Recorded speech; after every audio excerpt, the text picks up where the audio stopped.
This weekend, the latest zombie film from Danny Boyle and Alex Garland, 28 years later, drops in theaters. So let's talk about it.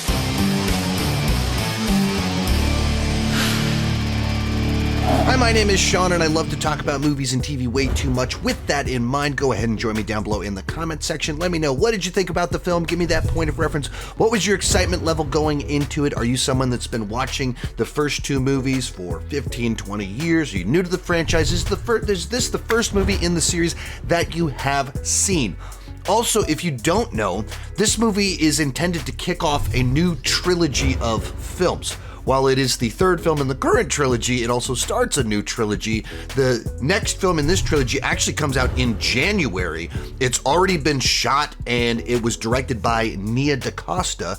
So this movie is very much intended to start something new while also going back to something old. With that said, let's get started with the good. And with this film, one of the things that was exciting about it is that in the 20 plus years since Danny Boyle and Alex Garland did 28 Days Later, both of them have gone on to have these prestige careers where there have been many, many nominations. Alex, of course, has become a director in his own right.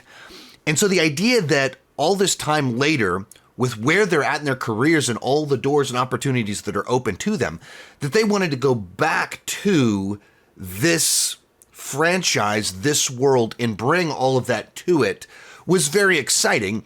And when you go into the film, you can kind of feel that a little bit of the film has a dramatically larger budget than the original film.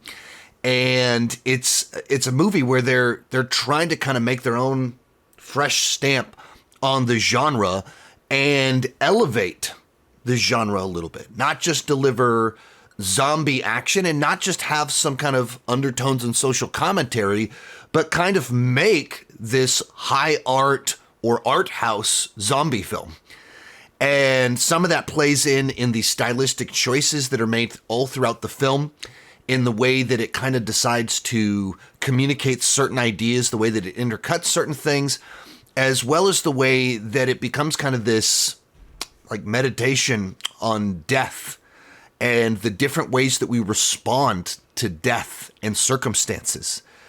And kind of each character in the movie represents a different, or each of our main characters in the movie represent a different way that people deal with death. And so you drop us in this setting where people are just surrounded by death, and you use every single one of them to approach it from different angles, and the bravado and the denial of one character, the just devastation of another, the traditions and rituals of another, and it's able to kind of deliver a number of just really poignant moments, like kind of beautiful moments that are kind of weird and strange, but have a beauty to them in their own right. And it does it in ways that you're not really expecting. There's a lot of ways where you think you're heading towards one payoff to something, and then you get something very, very different.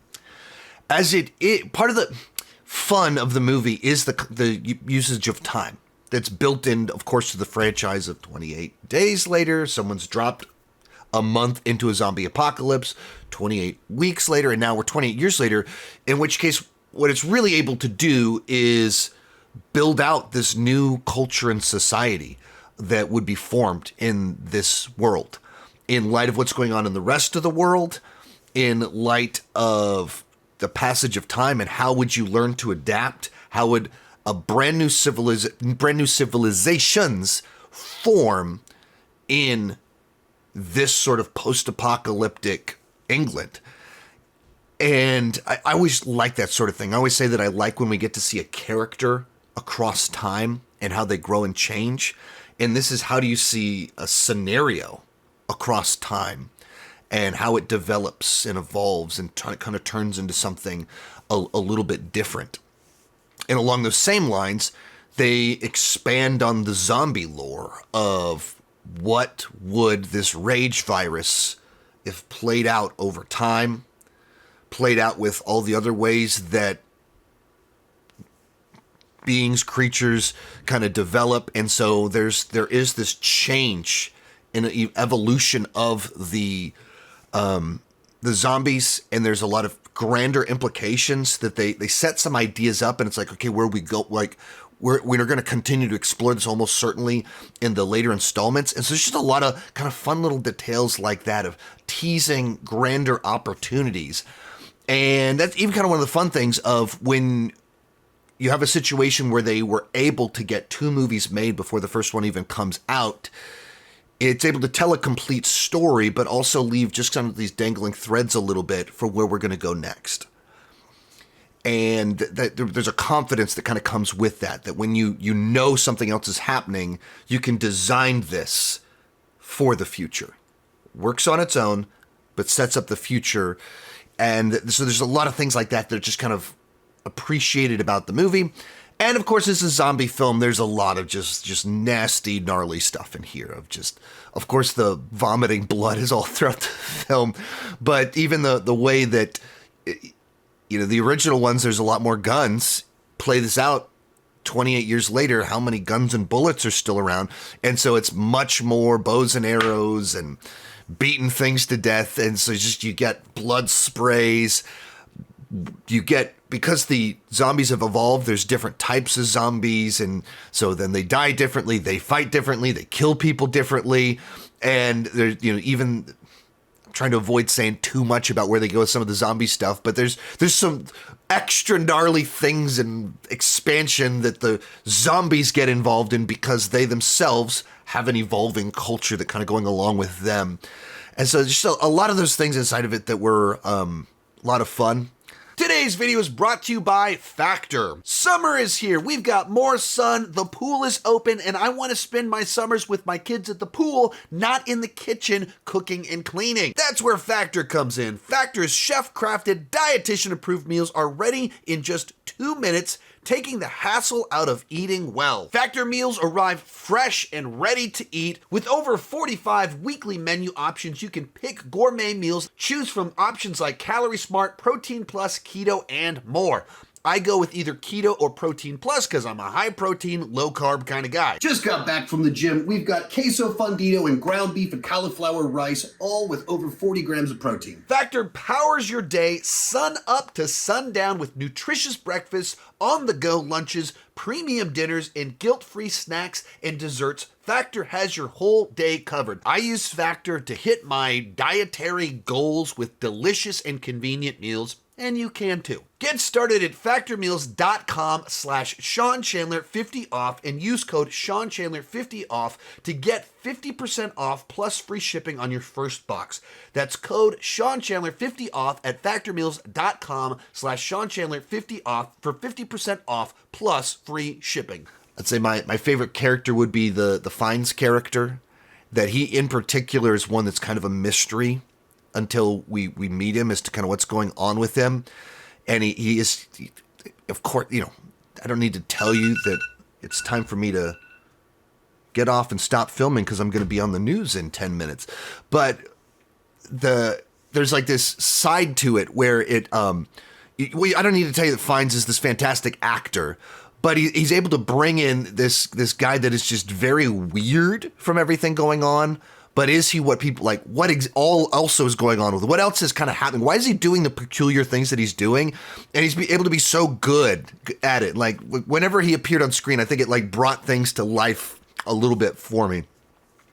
And so a movie that's able to deliver zombie carnage, it's able to have these really kind of beautiful moments that are exploring how all of us respond to death, while expanding the world and setting up more things to come.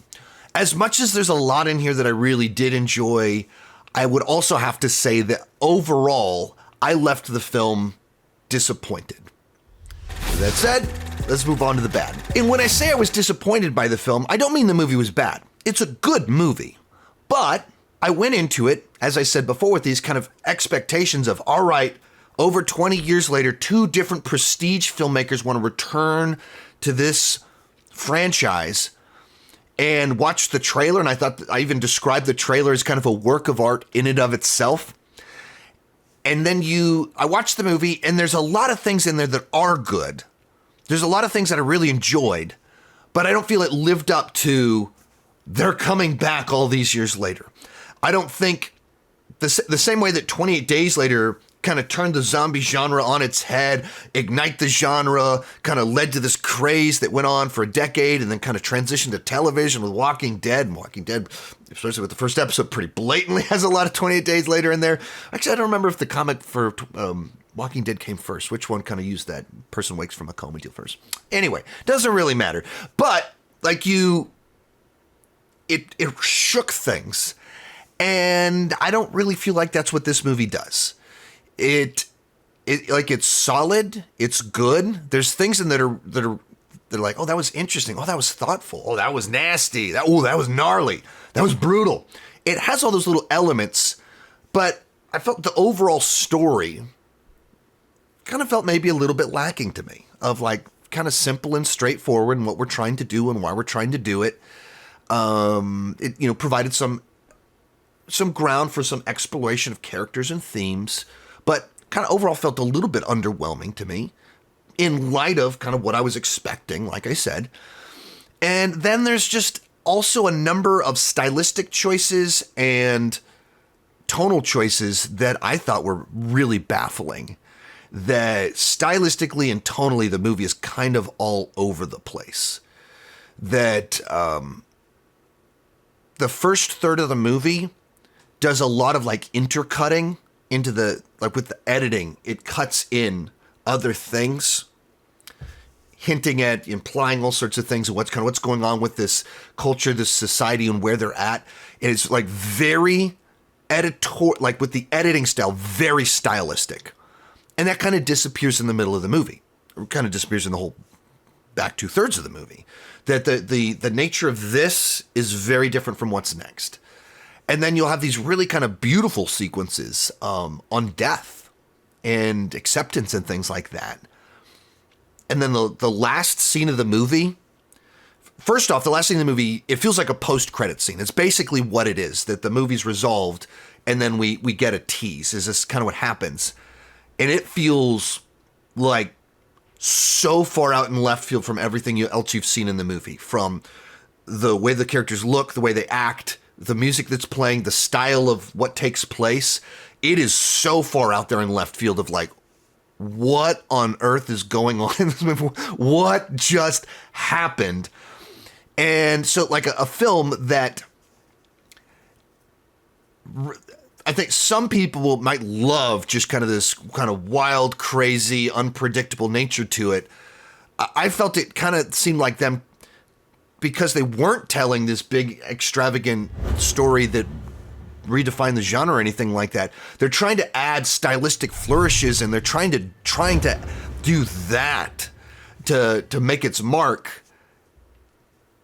when you're just kind of telling another zombie story of people surviving, get from point A to point B. So I left the movie wanting more. It's good. There's a lot of there are some great things in there. I thought the overall story was not quite as potent as I'd hoped it would be.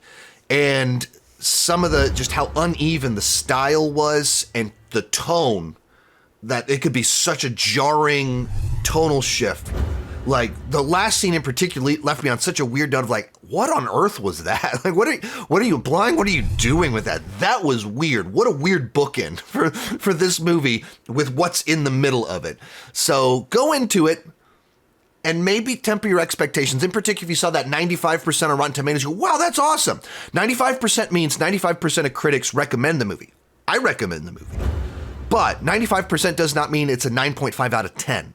If you look at the actual scores, there's a lot of people that are like 7 out of 10, it's a B, it's good, but flawed. Just go in with reasonable expectations for the film. Overall, I'll give it a B. For me, it was like a 7 out of 10 on the entertainment scale. And if you're a zombie fan, Danny Boyle, Adam Scarlett fan, go see it in the theaters. Go support the movie. It does have artistic merit to it. And I think people are going to be a little bit all over the place. Some people are going to love the weirdness, the boldness, the strange choices. I was a little bit more mixed on them. Let me know what you thought down below, and keep talking movies and TV too much. Bye-bye.